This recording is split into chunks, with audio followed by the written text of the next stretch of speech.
Rotation shaking shaking அடுத்து pulling அடுத்து pinching அடுத்து டேப்பிங் அடுத்தது ரம்யா போய் சொல்லு எனக்கு தெரியல. இப்போ வந்து என்ன பண்ணுவோம் ஹாட் ஆயில் மசாஜுக்கு என்ன ஆயில் யூஸ் பண்ணுவோம் 56 மூலிகை கலந்த ஆயில் யூஸ் பண்ணனும். ஆயில் வந்து நம்ம ஹேர்ல அப்ளை பண்ணனும். அது வந்து டபுள் பாயில் பண்ணி டைரக்டா பண்ண கூடாது. டபுள் பாயில் பண்ணி அது டைரக்டா என்ன பண்ணணும் ஆயில் அப்ளை பண்ண கூடாது. டைரக்டா ஹீட் பண்ண முடியாது.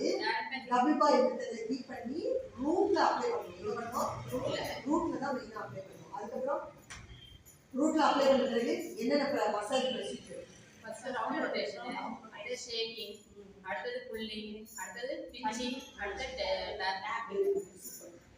இப்போ இதெல்லாம் முடிச்ச பிறகு என்ன கொடுக்கணும் ஹேர் பேக் ஸ்டீம் கொடுக்கணும்.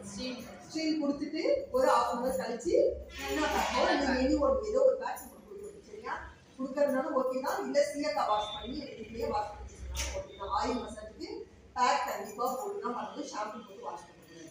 அடுத்தது ஸ்பாக்கு என்ன மாறும் ஆயில் போடுறா என்ன போடுது க்ரீம் மாறும்.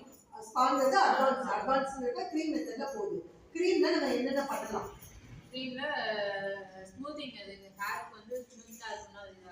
ஹேர் வந்து ரொம்ப ரஃப்பா இருக்கு ஃப்ரீயா அடர்த்தியா இருக்கு அப்படின்றப்ப நம்ம வந்து ஹேரை சாஃப்ட் ஆக்கிறதுக்காக ஸ்மூத்னிங் பிளெண்டர் ஆயில் ஓகேவா smoothening Blender oil Blender oil போடலாம். பேன் ஆயில் போடலாம். நரிஷ்மெண்ட் ஆயில் நரிஷ்மெண்ட் க்ரீமும் இருக்கும் நரிஷ்மெண்ட் ஆயில் இருக்கும். சரியா nourishment treatment hair repairing shampoo இது போடலாம்.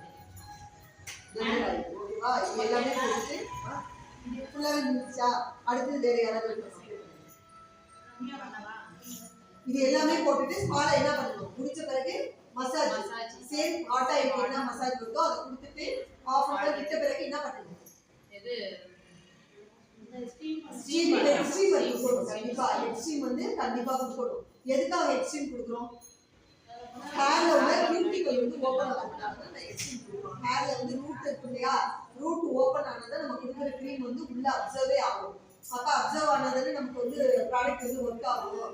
அதுக்காக தான் நம்ம வந்து ஹெட்ஸ்டீம் கொடுக்குறோம். ஹெட்ஸ்டீம் கொடுத்த பிறகு என்ன பண்ணணும் அட்வான்ஸ் ட்ரீட்மெண்ட்ல ஹை ஃப்ரீக்வென்சி அப்படிங்கிற ஒரு மிஷின் கொடுக்கணும். சரியா ஹை ஃப்ரீக்வென்சி மிஷின் எல்லாருக்கும் கொடுக்கலாமான்னா எல்லாருக்கும் கொடுக்க தேவையில்லை. ரொம்ப அதிகமா பொடுகு இருக்கு ரொம்ப ஹேர் டேமேஜா இருக்கு அப்படிங்கிறவங்க மட்டும் ஹை ஃப்ரீக்வென்சி கொடுத்தா போதும். ஓகேவா சரி.